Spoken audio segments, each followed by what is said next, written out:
How's it going, Laser Bruce and Sunbob? Sixkilla, and welcome back to the Divine Deception. We're making our way through, was it Eris? Eris? I'm pretty sure it's Eris. But obviously Eris is also Vels and Locke and everyone else as well, right? And Laverna. So anyway, we can jump into the next act here. I'm not looking forward to it though, because as you know, these ones involve that hacking game that I've had mixed success, shall we say charitably, with. Let's jump into Act 5, shall we? Weighing the dice. I check my phone again. Maybe now? Nope. Damn. What was with the devil? I really didn't get why they weren't responding anymore. It was slightly worrying, and part of me wanted to send them another email. Just a sort of gentle tap on the shoulder. Hey, forgot about me? Is everything alright? You good? But I question how useful this would actually be. I mean, my last email ended with a question. The devil should know to respond. Sending another email might seem clingy, didn't feel the right word, but it came to mind. Whatever. I can worry about that later. For now, I had actual things to deal with. I'd secured a meeting. I put my phone back in my pocket. Alright then. It felt weird going to this meeting. It seemed like a bad idea for a few reasons, but I wanted answers. And this person probably had them. Or at least, this felt like the best way to get them. So concerns aside, this meeting was for the best. After taking a deep breath, I crossed the street. We were meeting at a restaurant. Smith's. It was, in fact, not a bad place to get a bite. Apparently, this meeting was infringing on lunchtime, so to accommodate him, we settled on a meeting at a place like this. I wasn't exactly hungry or anything, but whatever. Meeting at a restaurant felt fine to me. Better than at my place. I made my way to the front door. As I entered, I found that there weren't really many customers.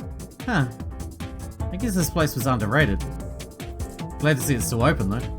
I looked around for a bit. This is the one that Yi and Vels and them all went to, and Krish. There. I spotted him. I began to make my way over. Finally, I stood right beside him. Sat casually on one side of the diner's table was Kane Shea, Oracle reporter. If I wanted the scoop on all things Panthea, this is a good place to go. Kane was pretty plugged in. Although looking at him, you wouldn't know it. Right now, instead of being on his phone, as you might expect, Kane was staring intently at a newspaper folded in front of him. In one hand, he held a pen. I figured I should introduce myself. Kane Shea, right? Briefly, Kane looked up from the paper. Guilty. And you're Eris, Laverna's sister, right? Yes, I am. Cool. Take a seat in front of me. I'll be more talkative in just a second. Okay. Feeling a little awkward, I sat down. It's funny, I didn't take you for a big reader of physical newspapers. Ah, well. This place had him. Had to kill time. I'm not late, am I? No, I just like getting to the scene early. Uh-huh. Give me 1 second, I'm almost done with this crossword. Crosswords? Seriously? Keeps the brain sharp. Hey, actually, maybe you can help me with this one. The action of summoning a great power, be it evil or good. 10 letters. First letter is I, fifth is C, second last is O. I racked my brain. Invocation? Yes. That, exactly, thank you. Invocation. That's it. Quickly, Kane began scribbling letters down. Then he continued, filling in more spots. Finally, the puzzle was completely filled. There we go. Sorry for wasting your time like that.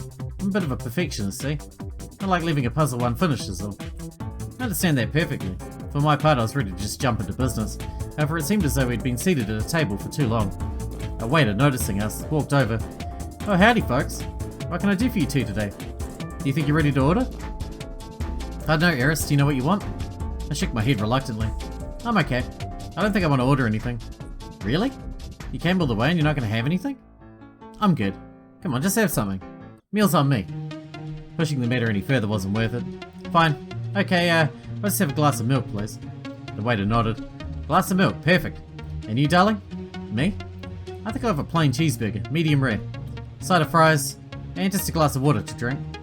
By plain cheeseburger, you mean no toppings? Exactly. Okay. So a glass of milk for the lady, plain cheeseburger, side of fries, and water for the gentleman. Do I have that right? I think so. Perfect. I'll get you that order in a jiffy. And like that, the waiter left. Wow. Now that I was bound by the laws of societal politeness to at least stay in the conversation until I got my glass of milk. Great. Whatever, it doesn't really matter. I straightened myself in my seat and looked at Kane. So, Mr. Kane Shea, first off, I'd like to thank you for meeting me here. I understand that with you being a journalist and editor and all, you've likely got a very busy schedule, and of course, we don't really know each other. So if you'd actually take the time to come and meet with me, to answer some random strangers' questions, that's very considerate of you. So, thanks. Hey, don't mention it. I've been eating too many of my meals by myself. I was getting lonely. And hey, I'm always happy to answer questions. Big fan of information right here. Honestly, when I heard about this, I was a little flattered. I mean, out of everybody, you reached out to me? Well, you are kind of the person in the know about Panthea. Sure, that might be true, but there's plenty of journalists out there. More to the point, I've always gotten the vibe that your sister doesn't think too fondly of me. Maybe I'm just imagining that. But I doubt it. I shrugged. Right. Well, know that I'm not my sister. We're different people, different opinions, and to be honest, I'd be lying if I said I was your #1 fan or something. But I've got respect for you. Respect that you know a lot of things. I wonder if Kane would notice that for the whole spiel I'd been lying through my teeth. Turns out he didn't. Glad to hear, glad to hear. Well then, alright. Shall we get to business? Okay then. I thought for a second. A part of me wanted to just cut to the chase. However, for a few reasons that seemed like the wrong tact. From the looks of it, I'd get at least a few good questions. Then to approach it like... So Mr. Shea, Kane's fine. Kane then. Obviously you're the lead writer, editor, CEO, basically just the boss of the popular news site The Oracle. That has been established. Right. I've read the odd article from The Oracle. Why thank you. But some people online have criticised The Oracle in a variety of ways. Oh really? News to me. Haha. But seriously, people have issues with The Oracle. Some say that it's overly biased. Some articles overlook important facts or misrepresent some statistics to try and force erroneous narratives. To put it bluntly, a lot of people say that you're a government stooge. Bluntly? Tried rudely. Sorry, I didn't mean to offend. Hey, I ain't offended. You know how many comments a day I read? My skin's thick as shit. I'm just surprised that you treat the person you're trying to get info out of like this. Seems like a questionable tactic in most circumstances. Yeah, well, I don't like to dance around things. Runs in the family, apparently. Anyway, some people have gone as far as to say you're being paid off by the current administration. I wish. Is that what you're gonna ask me? I don't buy into that conspiracy crap. What I do know is that from the economic perspective, there's a lot of people who want to hear what you're selling. And I do buy into human economics. So I ask, out of pure curiosity, person to person, are you authentic? Do you legit believe the narrative you're pushing? A scowl formed on Kane's face. Apparently this was the question that set him off. I'm sorry? Don't be. I'm just ticked off that everybody seems to be questioning my legitimacy. I can have an anger while still being legitimate, you know. So yes, as much of a surprise as it may be, I actually do believe in what I'm saying. Really? Is it so hard to believe? I just think you're a pretty smart guy, Kane. Why thank you. And I think you know when you're misrepresenting facts. And the articles you put out aren't fair. That's... Kane's side. Okay, look, maybe not all my arguments are 100% flawless. It's because, like I've always said, I believe in Panthea. I want it to be a great city. What's wrong with that? Wrong with a bit of Panthean pride. Feels like that's rarer and rarer commodity around here. But you acknowledge that it has faults. Every city has its faults. If you want to hear about Panthea's faults, go to any other news site. Go to that hack Bucks campaign rallies. But you know, there's so much negativity that so much is overlooked. Taken for granted. Is Olimpo perfect? No. Is it? It also is consistently making large technological advances and is supplying the city with an unfathomable, I can't say that word now. Unfathomable amount of jobs. Yay, I did it. Can I have a gold star, please, teacher? The duets suck, and it's outrageous that police have failed to effectively hamper their expansion. But at the very least, crime on the whole is in a huge decline. Panthea is, at its core, a good city where people can make their mark, but not enough people see it that way. You know that pop star, Talay? She's actually Panthean born. Really? Yeah, seriously. But she doesn't publicise that fact because Panthea's got such a mixed reception on the national scale. Wait, seriously? I thought Panthea was actually looked upon pretty favourably outside its own bubble. It's a mixed bag. I'm just saying, if she was from Aurea, you know we'd hear about that. So, because you want Panthea to be viewed as this great place, you prop it up with propaganda. Now hold on, propaganda's a bit harsh. Don't you think it's better to challenge it? To force it to actually be better? Kane didn't seem to have an answer to this. Instead he just slumped back into his seat. Huh, this is an interesting response. You're not wrong. Look, in some ways I'm my own biggest critic. I have trouble believing that. Okay, maybe I'm exaggerating a bit. But look, I see the other side of things. And I mean, the image I've created has snowballed in some unfortunate ways. The people who apply to actually work at the Oracle are not always the best possible candidates. I mean, don't get me wrong, I'm the boss. I have final say. The blame of my subordinates falls to me. But to put it one way, well, most of the stories I'm actually ashamed about, the ones people who give the Oracle shit use as evidence, they weren't written by me. In my primary audience, a lot of them aren't people I'd actually like to hang out with. I nodded. I think I understand what you're getting at. I think I might actually have a bit of sympathy. Kane shrugged. Well, I made my bed. This is me laying in it. And if it's worth anything, I recently put out a statement about how I'm going to try and lead the Oracle to a better state of things. Most people dismissed it as a PR move, and fair enough, but between you and me, I was being honest. Well, there you go. That's the most you could ask for. Yeah, well, we'll see. And something tells me that the changes aren't going to be enough for most people. I mean, I'm pretty sure on a fundamental level, I still disagree with a lot of my critics on some stuff, but I hope that answers your question. It does, thank you. Great. Then I guess it's my turn.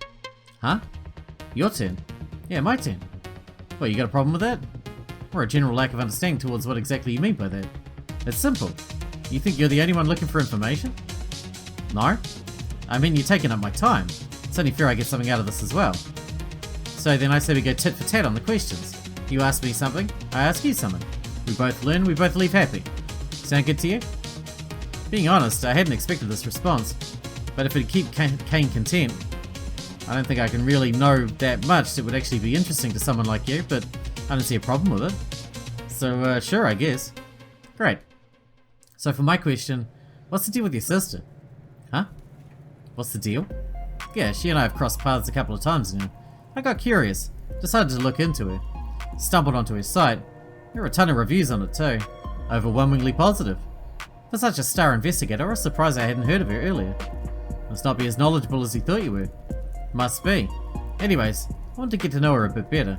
I decided to try and reach out to some of the people who procured her services earlier. Check in on their experience. But funnily enough, I was having trouble getting into contact with any of them.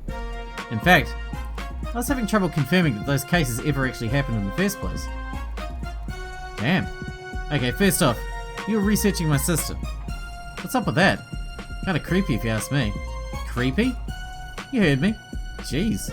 For your information, I'm a journalist. I look for scoops. It's my job to look into people. As a matter of fact, I was looking to put together a rather glowing piece on Laverna. Genius detective of Panthea, crime beware. Remind everybody that the city is full of talented individuals. Maybe make them feel a bit safer. Well, regardless, Laverna's pretty incompetent when it comes to things tech-related. When she was getting started up, she came to me to help get her website up and running. And you helped her out? How sweet. For a fee? Anyways, when I did, it felt a bit bare. I mean, no reviews. It didn't feel good. So, you know, I weighted the scale with a number of positive reviews that were perhaps less than legitimate. Depending on which reviews you reached out to, that could explain things. Fake reviews? My. That seems questionably legal. Oh, it's fine. Or at least, it's set up in a way that a case against me would be extremely difficult to prosecute.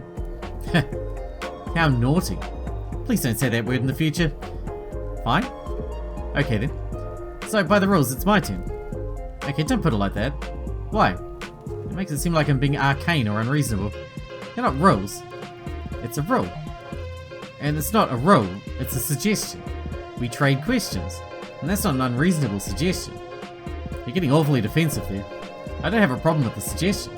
Anyways, forget it, let's just move on. I want to know more about a specific employee who used to work for you at the Oracle. Oh? Well then, fire away. Do you remember JC Nazia? JC. Nazia?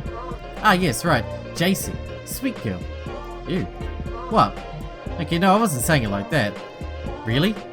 Yes, really. I was just legitimately calling her a sweet girl. I liked her a lot. Platonically. Alright, well, if that's true, you have to work on your vocabulary. First naughty and then sweet girl? I think you're just reading into things too much. You stop listening to everything so hauntingly. Anyways, remember, I remember Miss Nazia. I had a lot of respect for her. Talented journalist. And very ambitious. I like that. We didn't always see eye to eye on everything, but I viewed that as a good thing. It's important to have people to keep you in check. Frankly, I could use a lot more people like her nowadays. Okay then. In that case, would you mind telling me what you know about her disappearance? Her disappearance, huh? That was tragic. But I don't know what exactly you're asking about. Just, I don't know, do you have any ideas about it? Was she acting weird beforehand? Mention anything to you? Or any particularly dangerous investigations? Let me see. It was a while back, so I don't know how much I remember. Kane scratched his head. Well, JC always played with articles she was working on fairly close to her chest. Annoying as an employee in exactly that one way. She also liked to juggle a couple of projects at once, but at the time I think she was launching a big inquest on Olympo. Trying to dig up dirt on it, expose it in some way. Your beloved Olympo? And you were okay with that? Haha.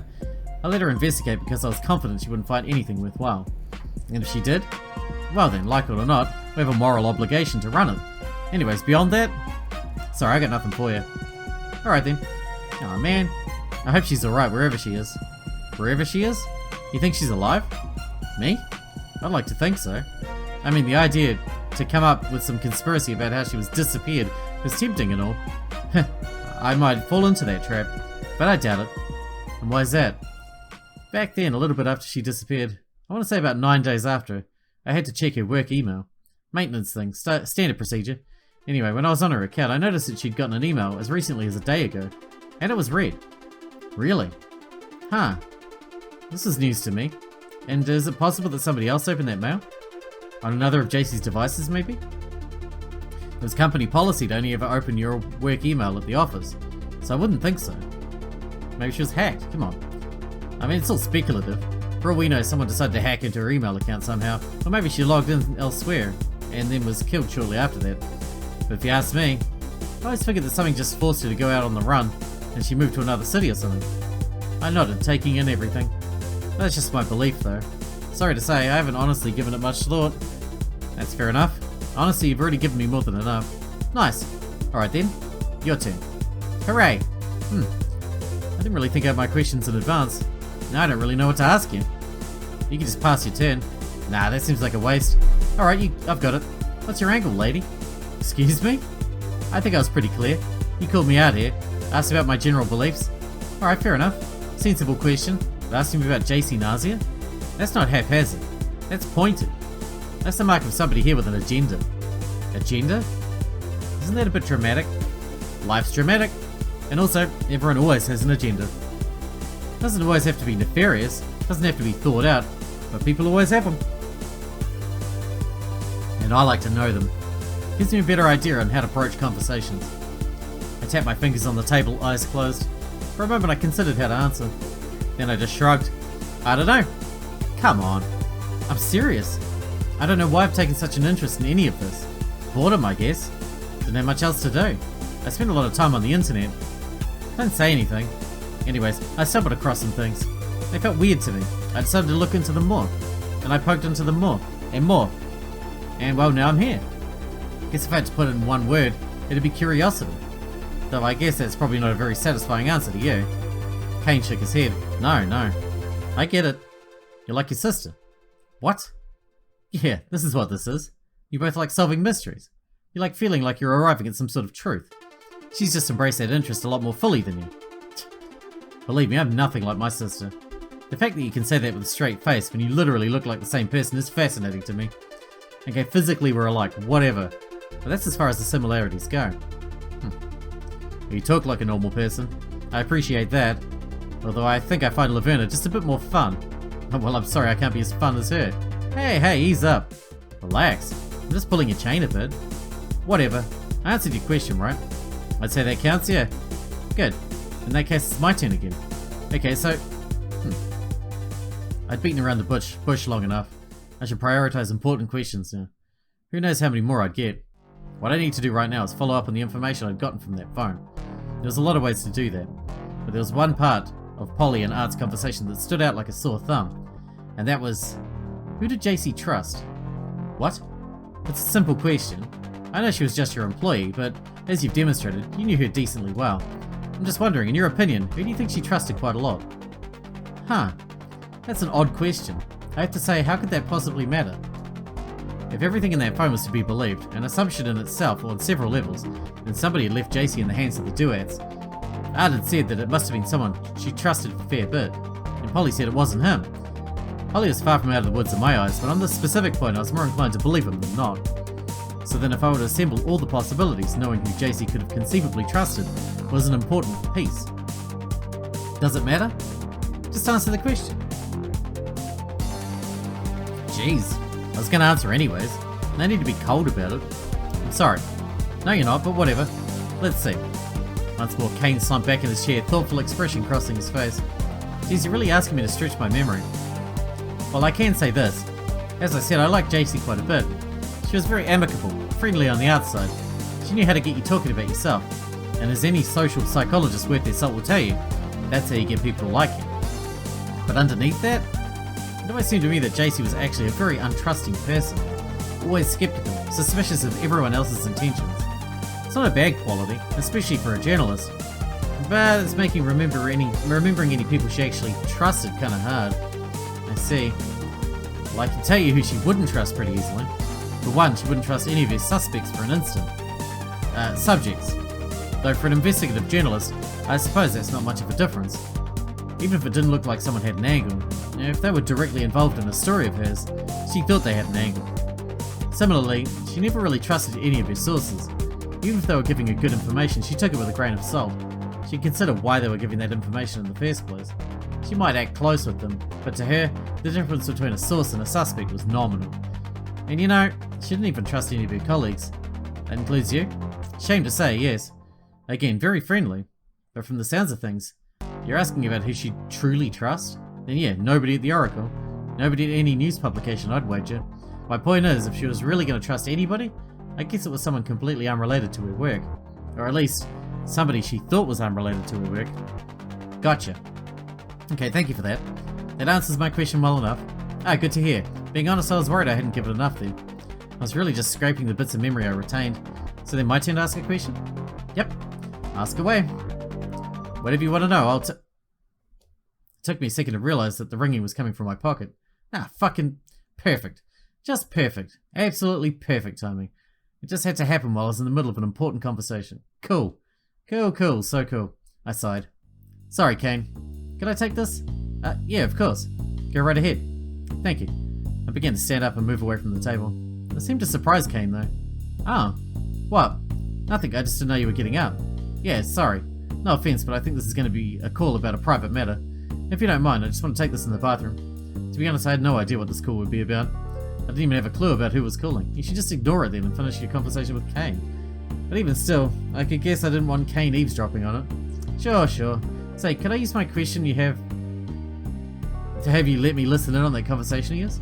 I mean, you could? Kane smiled. Then he waved his hand dismissively. Just messing with you. Do you think? I nodded. Then I turned away from him. I began making my way to the restroom. Where was it? Damn, I'd not been to this place enough. Took a second to scan the restaurant, and after a few seconds I saw the bathroom area. Great. Made my way across the place. Then I got to the area. Instead of having a men's and women's restroom, the place just had 2 unlabeled unisex rooms. Well, it works for me. I entered the closest room and locked the door behind me. Gosh, this place is filthy. Gross. Graffiti all over the walls. And this tile on the wall is all cracked on the sides. I tried pushing on it, and with the lightest force it moved away. Behind the tile there was this little hidey hole. A completely normal looking pen was stuck in there. Weird. Well, finders keepers. Without much thought I grabbed it and put it in my pocket. Wasn't I in here for a reason? Oh right, the call. At this point the caller had probably called me 3 successive separate times. Well, that's persistence. Considering that, it's probably... I pulled out the ringing phone from my pocket. Sure enough, Baldera's name was across the screen. Yep. I took a second to check back of my phone, just to double check which one this was. Then I clicked the accept call button. Hey, it's Baldera. Instantly. This is an instant. Hi, Baldera. This is Eris, right? I have the right number? No, it's Laverna. Why are you calling me when I'm in the middle of detective work? Seriously? Oh, so sorry. This is my bad. I thought, since you said you couldn't Relax. I'm messing with you, Baldera. It's Eris. Seriously? Dang it, Eris, that's mean. I'm sorry. Seriously. I really can't tell your 2 voices apart. I bet you 2 gave your parents all sorts of trouble. Not really. That'd imply we're on the same page on something. Anyway, you called me? Oh, right. So, Laverna told me you were handling things?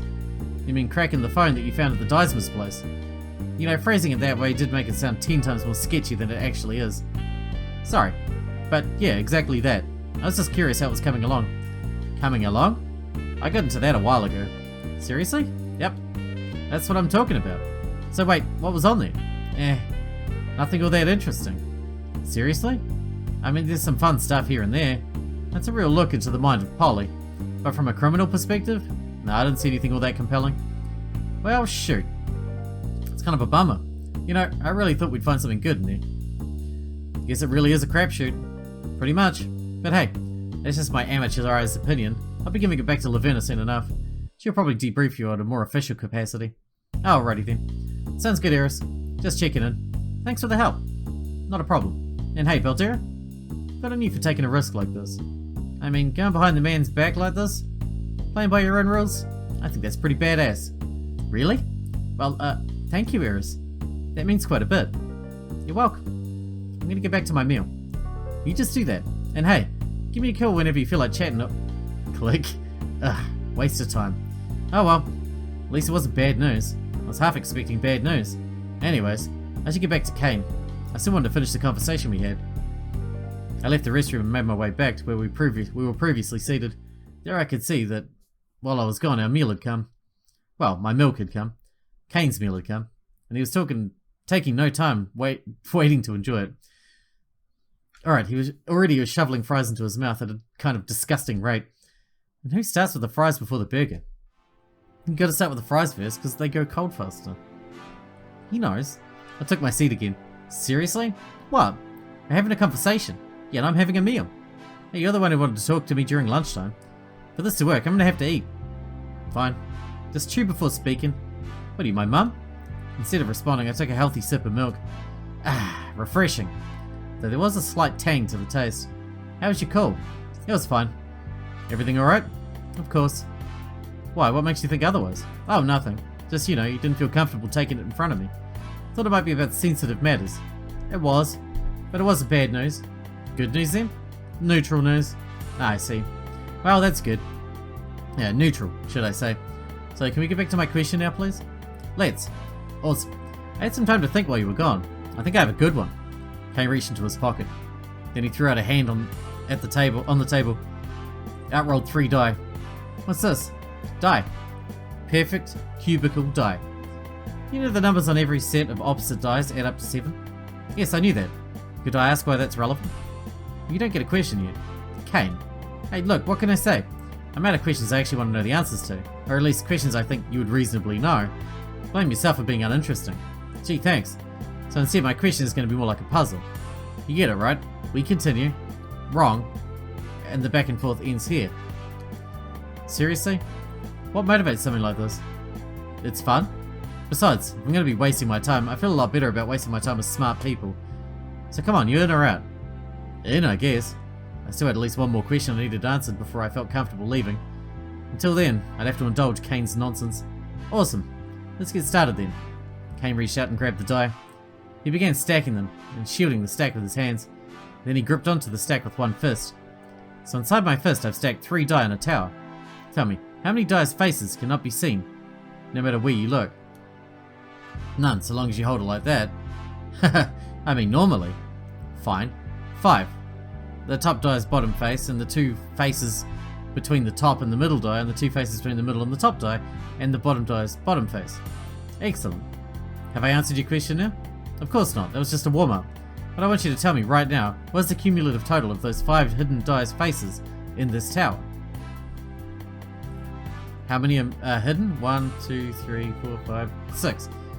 They're even, so 7 times 3, right?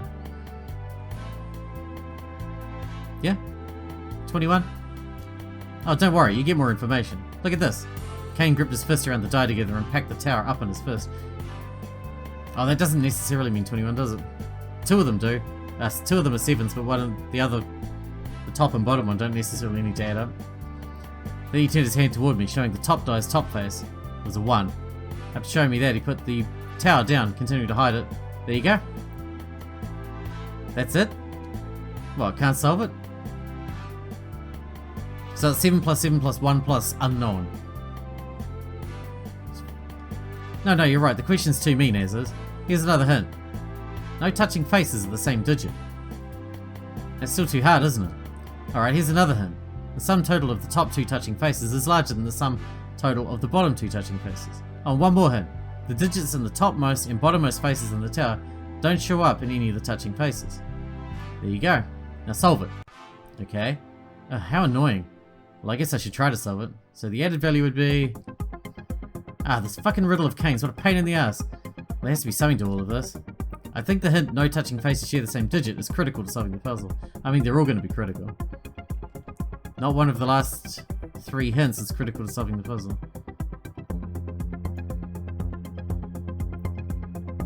Yeah, that one probably. I mean, that rules out so much.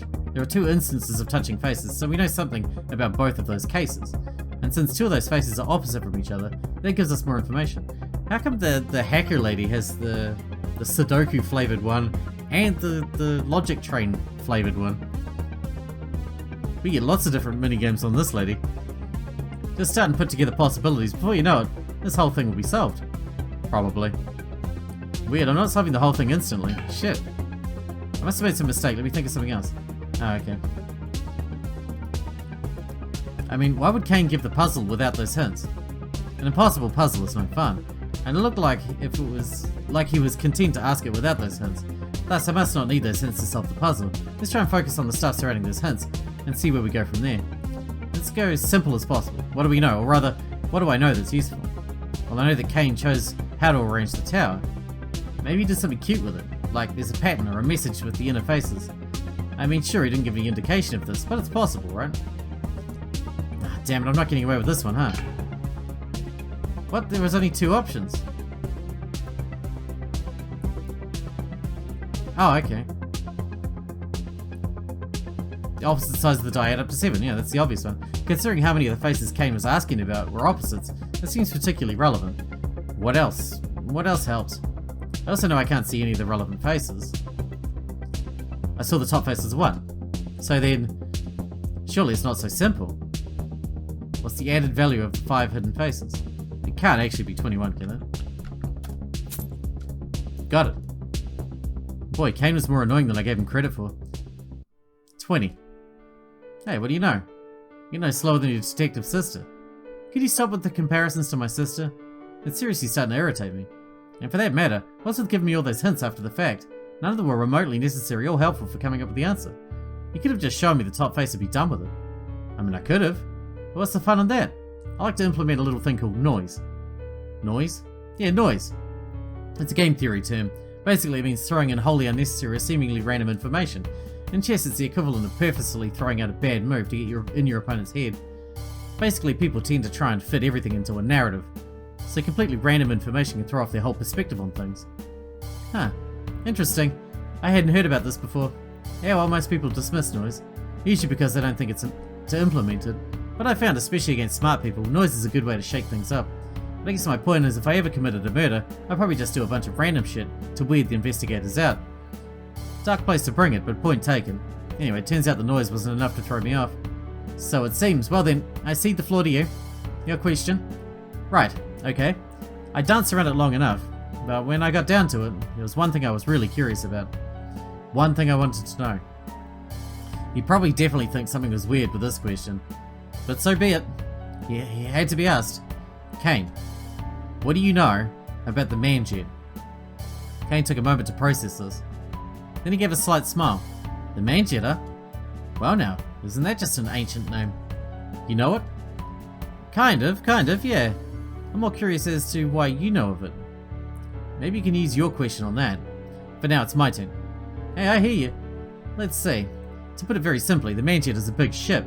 It used to do a lot of trading, at least that's the official story. And the real story? It's a poorly kept secret that the Manjet was owned and operated by the Duets, presumably for nefarious purposes. Fill in the specific blanks yourself.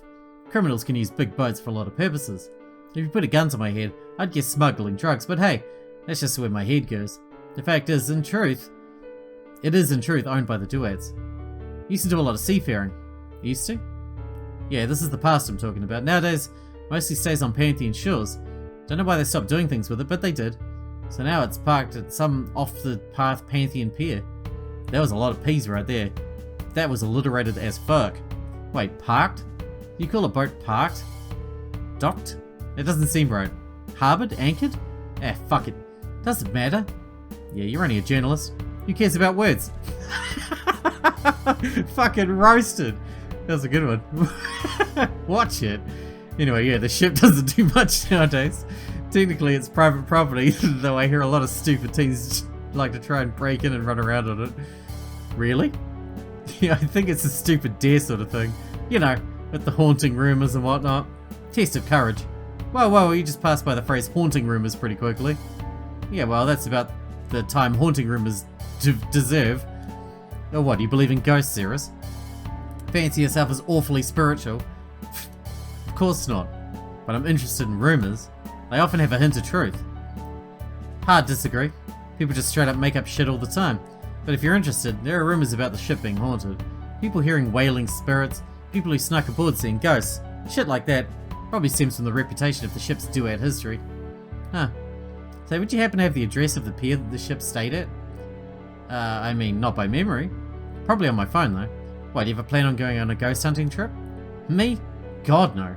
Seems totally unpleasant. Still, I'd like the info. You could probably look it up yourself. But I'll do it. Give me a second. Kane took out a sheet of paper from his pocket. He also took his phone. After a bit he began writing. Then he handed me a crumpled up note. Thank you. Then I got up from my seat. Oh, that's probably enough. I'm very grateful that you took the time out of your day to meet with me. No problem. This is fun, really. You should do it again sometime. You know what, I might just do that. I began to walk away, but before I could leave, Kane spoke up. It's his fucking turn. Hey, wait a second. Since you asked a question first, and you asked a question last, you ended up getting one more question than me. Huh. I guess you're right. Doesn't that seem a little unfair? It does. With that settled, I continued to walk away. I'd gotten what I wanted. Well. I think we can officially call it. Eris has truly entered the real world. True, the anonymity and safety provided by the internet was nice for a time, but now the flesh space holds the secrets she desires. It is a sad but true realization to come to, understanding that we must interact with the meat zone to get what we desire. I sympathize, I really do. You want to know the greatest power you have online? Anonymity. No, not just anonymity. So easy to hide your true name. I don't have any anonymity online. People don't believe in the power of the true name. But it matters. In Egyptian mythology, the god Isis learned the true name of Ra through a devious trick. Because of that, Isis was able to gain complete power over Ra, which she used to put her son Horus on the throne. Plenty of religions believe in the power of a true name of God. A power man shouldn't use casually. It's the law of names, through and through. Knowledge of one's true name allows you to control them magically. To perform a sorcerer's spell on someone, you must know their true name. To defeat Rumpelstiltskin, you need to name him. To defeat Nyx, you need to name it. There are practical uses too. Be royal cryptographs or cutting-edge computer firewalls, if you know the true name, security crumples. There's a clear distinction. If you know someone's true name, you have power over them. And if you don't, they have power over you. Case in point, I know your true name, but you don't know mine. Who do you suppose has the power? Oh, we didn't get a key. And we got a silver lock. Well, that means next time we actually are going to start. I'm thinking we'll do Locke's one. I'm assuming this is Locke's one. Because that sounds interesting. I don't know who this one is, so we'll leave that one till last. Just to keep it fresh and interesting, you know. We're getting there with this one. We're getting there. We're not getting a lot of keys at this point, but, you know. Shit happens. Hope you guys enjoyed it. Thanks for watching. Thanks for getting out with me, and I'll see you in the next one.